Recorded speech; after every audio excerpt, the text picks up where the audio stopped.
Well, good morning. Today we pick up our study of the Psalms with Psalm number 46. If I'm not mistaken, when this COVID crisis hit, we looked at this Psalm. I think it may have been Adam who did it because it seems like such an apt message for a time of crisis. Let me read it to you this morning. God is our refuge and strength, an ever-present help in trouble. Therefore we will not fear, though the earth give way, and the mountains fall into the heart of the sea. Though its waters roar and foam and the mountains quake with their surging. There is a river whose streams make glad the city of God, the holy place where the Most High dwells.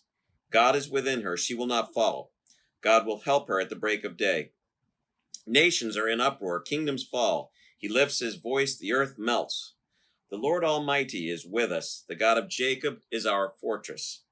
Come and see what the Lord has done, the desolations he's brought on the earth. He makes wars cease to the ends of the earth. He breaks the bow and shatters the spear. He burns the shields with fire. He says, "Be still and know that I am God. I will be exalted among the nations. I will be exalted in the earth. The Lord Almighty is with us. The God of Jacob is our fortress." As I read this, I picked out some words that I saw that repeat themselves here that are words of comfort. And that's why this psalm is probably a favorite of many people. The word refuge, strength. So God protects us. That's the refuge idea. And he is a strength, so he fights for us. So he protects us, and then he goes out and fights for us. Here's our strength. He's an ever-present help in times of need. I think that's a passage I've had memorized for a very long time. God is an ever-present help in times of need. That he's with us. That he's our fortress.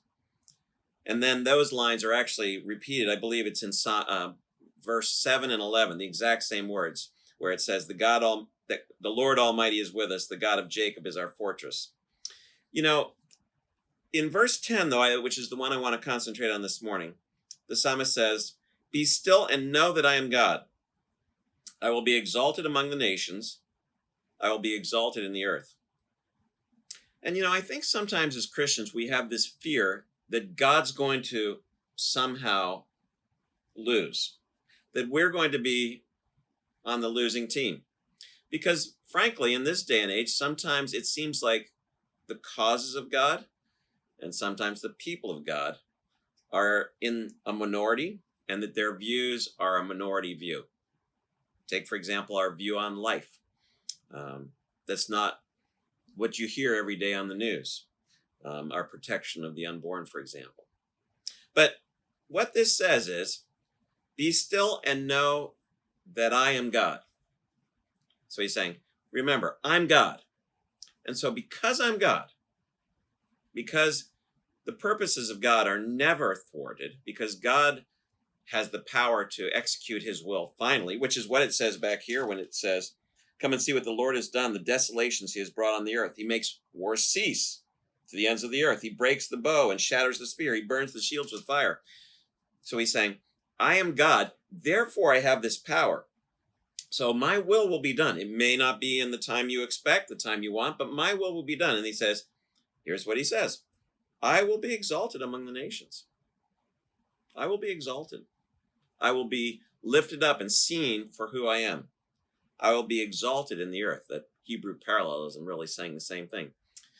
So if you ever wonder if God wins in the end, he says, well, be still and know I'm God. So I will be exalted among the nations. I will be exalted in the earth. One day, it says in Philippians, every knee will bow and every tongue will confess that Jesus Christ is Lord to the glory of God the Father. Every knee. Some may be clenching their teeth, as we see in the book of Revelation, in regret. And others will be lifting our hands in praise, saying, our God reigns. So today, no matter what we face, we know that we can be still and know that he is God. Have a great day.